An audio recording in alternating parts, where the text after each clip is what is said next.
بسم الله الرحمن الرحيم الحمد لله والصلاة والسلام على رسوله وعلى آله وصحبه وسلم تسليما كثيرا مزيدا إلى يوم الدين أما بعد.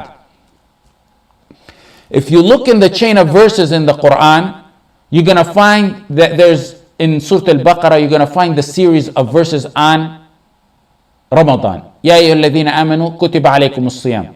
Second verse is أياما معدودات. The third verse, شهر رمضان الذي أنزل فيه القرآن. 3 verses after each other, consistent on matters directly pertaining to fasting.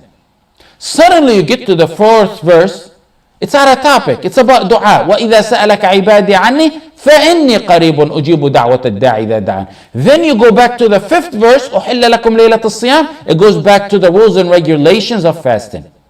Why was there a verse on dua in between a series of verses directly speaking about fasting? Why would Allah put a verse off topic? Is it off topic? Impossible. Every aspect of the Quran is perfected. There's a break in the verses of the Quran pertaining to the topic of fasting to draw your attention. To draw your attention to the importance of dua, that Ramadan is the month of dua. There's times dua is more likely to be answered. And Ramadan is one of the best seasons for that. Look deeper into that verse. وَإِذَا سَأَلَكَ عِبَادِي عَنِّي فَإِنِّي قَرِيبٌ أُجِيبُ دَعْوَةَ الدَّاعِ إِذَا دَعَانِ. 14 times in the Quran you're going to find, and they ask you, and if they ask you. يَسْأَلُونَكَ وَإِذَا سَأَلَكَ. 13 يَسْأَلُونَكَ, and 1 وَإِذَا سَأَلَكَ. And every one of the times when Allah says, and they ask you, you're going to find قُل, and tell them. And tell them, except one time in the Quran which is about dua. And every one of them, consistent, and tell them, except in dua. If they ask you, there's no and tell them. It comes without and tell them. It's trying to convey to you pure tawheed.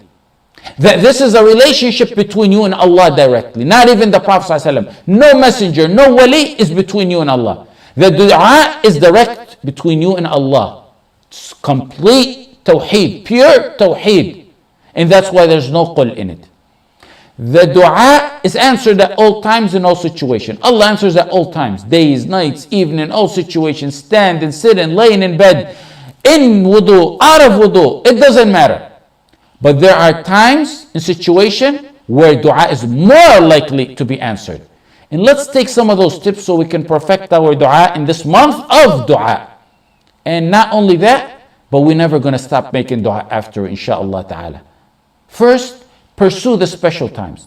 For example, the days of Arafat, the Ramadan, the month of Ramadan, the 1/3 end of the night, when it rains, when after Iqamah, after they make Iqamah, between Adhan and Iqamah, a fasting person, 1/3 end of the night, Allah descends to the heaven closer to the earth and asks, is there anyone who needs anything? Is there anyone who needs to be forgiven so I can forgive him?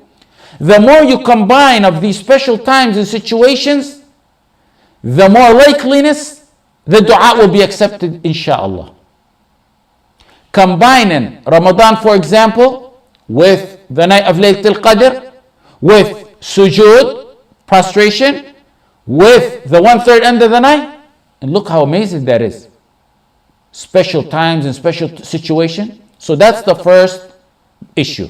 Second one is, you can make dua anytime, in any situation, but be formal sometimes. For example, sometimes go make wudu and plan it. It's like a day. Plan it. Go make wudu and pray 2 rak'ah. Face the qibla. Be formal and raise your hands. The Prophet ﷺ, Sahih Muslim, raised his hands once until his armpits were showing. The whiteness of his armpits were showing. Sometimes he raised it close to his chest. Sometimes he don't make dua with his finger. It's proper to make dua with your finger. إِنَّ اللَّهَ حَيِّيٌّ كَرِيمٌ يَسْتَحِي مِنْ عَبْدِي إِذَا رَفَعَ يَدَيْهِ أَنْ يَرُدَّهُمَا صَفْرًا. Allah, the ever-living, the most حَيِّيٌّ كَرِيمٌ, the generous. If a man raises his hand in supplication, he will be ashamed to turn his hands disappointed or empty. يَسْتَحِي أَنْ يَرُدَّهُمَا صَفْرًا means zero. He would never turn your hands zero.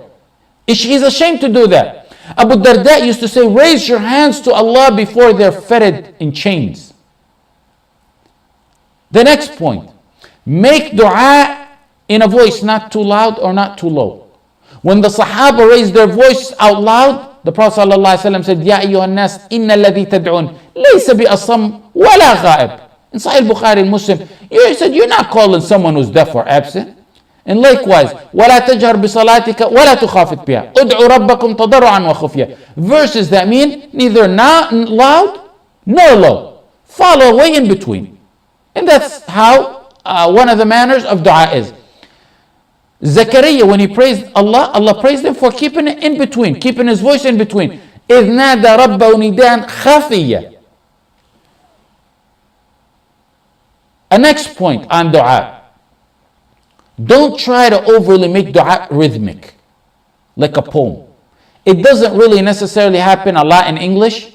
If it happens normally, okay, but to go out of your way and do it, that's wrong. That doesn't happen a lot in English, it happens a lot in Arabic. It's called sajah, where they try so hard and go overboard in trying to make their dua rhythmic. Allah in the Quran says, "Id'u rabbakum tadarru'an wa khufya, innahu la yuhibbul mu'tadin." He doesn't like, when he talks about dua, he said at the end, he doesn't like those who transgress in dua. Some of the ulama consider this transgression, like saying Rahman, Quran, Insan, Bayan, and going out of your way in doing that. Now, even though it's not an issue in English, why I mention it is there's a lesson to it. Why it's disliked by the Salaf, including a direct statement by Ibn Abbas in Sahih Bukhari where he tells his servant not to do that. It's because it takes out of the humility in dua. You need to communicate your dua to Allah sincerely in humility in a way you feel best comes out of your heart. That's the point of dua. It's not about being eloquent. That's not how it works with Allah. In this world, you gotta be eloquent to get some positions.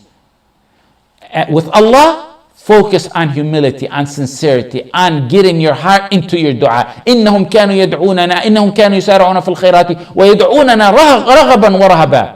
ادعوا ربكم تضرعا وخفيا. Humility, sincerity. Next, be firm in your dua, knowing Allah will answer you. ادعوا الله وأنتم موقنون بالإجابة واعلموا أن الله عز وجل لا يستجيب دعاء من قلب غافل. In Sunnah Tirmidhi, when you make dua, be firm and have your heart in it. Be firm that Allah is going to answer you. Don't say, oh Allah, forgive me, if you will. If you will. Don't say that. Say, oh Allah, forgive me, period. Firm and know that Allah is going to forgive you. Don't feel hesitant that Allah will not answer you. If Allah answered the shaitan, do you think he'll not answer me and you? The shaitan asked Allah. The shaitan asked Allah, allow me respite until the day they get resurrected. أنظرني إلى يوم يبعثون. Allah said, إنك من المنظرين. You are of those respited. Me and you are not worse than the shaitan. No matter what we did, we're not worse than the shaitan. Even though we have mountains and mountains of sin. If Allah did not reject the dua of the shaitan, will He reject my dua and your dua? Even though non-believers asked Allah, mushrikeen, worship statues, asked Allah sincerely at one point, Allah answered them. When they were in the oceans, in the currents, in the wind was about to drown them, they turned to Allah alone. They left shirk and turned to Allah alone for a moment. Those were people associated partners to Allah. People who Allah knew as soon as He takes them to the shore, they're going to go back to associating partners to Him. Yeah, when they sincerely, for moments, invoked Allah subhanahu wa ta'ala, He responded to their dua. If He responded to the dua of the mushrikeen, who for a short period of time did dua sincerely, you think He will not answer the dua of the muwahhideen? Be persistent in your dua. And this is the A and B. When we say be persistent, it's A. First of all, make your dua in persistence. When you make it actually, when you ask Allah, ask Him over and over again. Plead and beg Him. In Sahih Muslim, the Prophet ﷺ used to make dua many times, 3 times. Ibn Mas'ud said, used to make it 3. Ask Allah 3 times. That's in making the dua. Then be persistent over time. If you don't get it overnight, don't give up. Make dua more and more. And don't you ever say, I'm making so much dua and Allah's not answering me. You negate your dua like that. يستجاب لأحدكم ما لم يعجل فيقول قد دعوت فلم يستجب لي فإذا دعوت فاسأل الله كثيرا فإنك تدعو كريما. In Hadith al-Bukhari, Muslim, ask Allah a lot. There were some of the Salaf who didn't get what they wanted in 20 years. They said, we still have hope that Allah is going to answer us. Next point is start your dua and end it. And in between, find a spot to make salah on the Prophet ﷺ. Abu Sulaiman al-Darani said a beautiful statement. He said, start your dua with salah on the Prophet ﷺ and end it with salah on the Prophet ﷺ. Why? Look at how amazing his statement was. He said, because the salah on the Prophet ﷺ is automatically accepted. And the most generous Allah is not going to accept the beginning and the end and leave out the middle. Always make salah on the Prophet ﷺ in the beginning and end and the middle of your dua. In Sahih al-Tirmidhi, and Ibn Kathir said it's authentic, it's changed, it's authentic. Umar ibn al-Khattab radiallahu anh said, dua is suspended between the heaven and the earth. None of it is taken up until you send your blessing on the Prophet Muhammad sallallahu alaihi wasallam. This may be a personal statement by Umar ibn al-Khattab, because Umar said it. He didn't say the Prophet sallallahu alaihi wasallam said it. But the rule on such personal statements is that they are considered attributable to the Prophet ﷺ, because these are matters of deen. There's no way Umar came up with this on his own. It's a rule on this matter in similar hadith like this. Al-Bayhaqi narrated a similar statement by Ali in Shu'ab al-Iman. In Shu'ab al-Iman said, Ali radiallahu anh said also, like the one on Umar, every dua is not responded to until one sends his blessing out the Prophet Muhammad sallallahu alayhi wa sallam. This hadith is also narrated by Baqi ibn Makhlad from Ali marfu', meaning that Ali said the Prophet ﷺ said it. So it's all attributed to the Prophet ﷺ and by Baqi ibn Makhlad. Do you know who Baqi ibn Makhlad is? Baqi ibn Makhlad is the one I gave a talk, and I think a lot of you were in that talk. The man whose dua got accepted for a prisoner who was taken, and when he made dua, the shackle kept breaking until they finally released him. They said, someone's been making dua for you. Listen to, I think the brothers uploaded that talk. The final matter is, work on your internal matters. And that's very long. This whole topic is very long, but this is a super short summary. For example, repent to Allah before you make dua. Return the rights of others. Turn wholeheartedly to Allah. Give charity. And rest assured, Allah will let you down. He said, ask and I'll give you, and He will. Ibn al-Mubarak said, I went to Medina one time when there was a drought. People went out to make istisqa for a very long time. One day I went to the masjid, I sat next to a black man. He was wearing khash, which is stack clothes, which is rough clothes made out of camel's hair or goat's hair. People had gone for a long time. Allah didn't answer, and I sat next to this black man. Happened to sit in the masjid next to the black man. His clothes was wrapped around his waist and one on his shoulders. And I heard him say, Ya Allah, you blocked the rain on the people to teach the sinners a lesson. Ya Halim, Ya Allah, Ya Halim, Ya Allah, Ya Halim, Ya Allah, the one whose servants see nothing but good for him. Grant them rain. Give them rain now. Give them rain now. Now. Now. He kept saying now. As-sa'a, as-sa'a. Ibn al-Mubarak said, he kept saying as-sa'a, as-sa'a until clouds came from every direction and it began to thunder and rain all over. The giants of the ulama had been going for some time making istisqa. The rich, the poor, the leaders, the laymen. Yet this neglected black man with stacked clothes, the poorest of poorest clothes that they wore at the time, raises his hands in dua and Allah answers him. My brother and sister, as members of the Islamic Ummah, you're held accountable for your shortcomings to your wrong Muslim, the ones who are oppressed.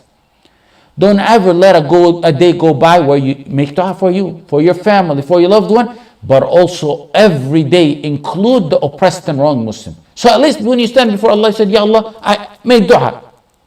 Ibn al-Mubarak went to visit Al-Fudayl ibn Iyad after this incident. Both giants, both imams. Al-Fudayl looked at the face of Ibn al-Mubarak. He said, what's wrong, Ibn al-Mubarak? He said, there's other matters that beat us in. People beat us. He told them the story. They were agonized at how people worshipped Allah in secrecy, that they beat them, that they got their dua answered. When he told Al-Fudayl ibn Iyad shouted and fell unconscious. A brother showed me a clip a few days ago of a group of Muslims being in a cell. And a judge, with his chest up high, arrogant, issued the order on those that they be executed. Muslims, a group of wrong Muslims. They walked out and he walked out. They went to prison, he went. The days went on. The clip actually shows then that man, one of them, talk it. He said, we made Allah dua to Allah sincerely, that He grant us release from prison with honor. And we persistent on it. And you know, when you're secluded and alone and solitary and you're tormented and tortured, the dua comes from the deep down bottom of your heart. He said, we thought someone one day was going to just come and dig us out of the prison. Or the prison is going to bust open and break, or earthquake is going to break. We didn't know how it was. We knew Allah was going to answer our dua.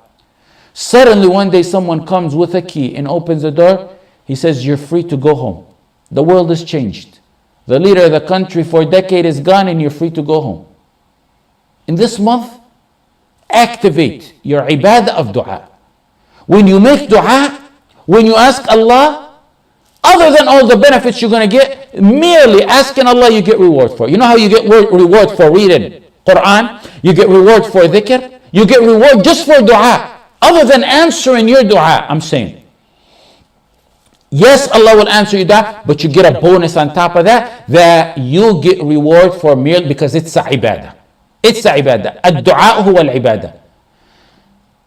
So ask Allah and supplicate and turn to the one whose doors never close. Tomorrow we will continue on this topic inshaAllah ta'ala. يا ذا الوجه الأكرم يا ذا الوجه الأكرم والاسم الأعظم والعطية الجزلة. We ask you to hasten the release of all our wronged brothers wherever they may be. سبحانك اللهم بحمدك نستغفرك ونتوب إليك وصلى الله على سيدنا محمد وعلى آله وصحبه وسلم وجزاكم الله خيرا.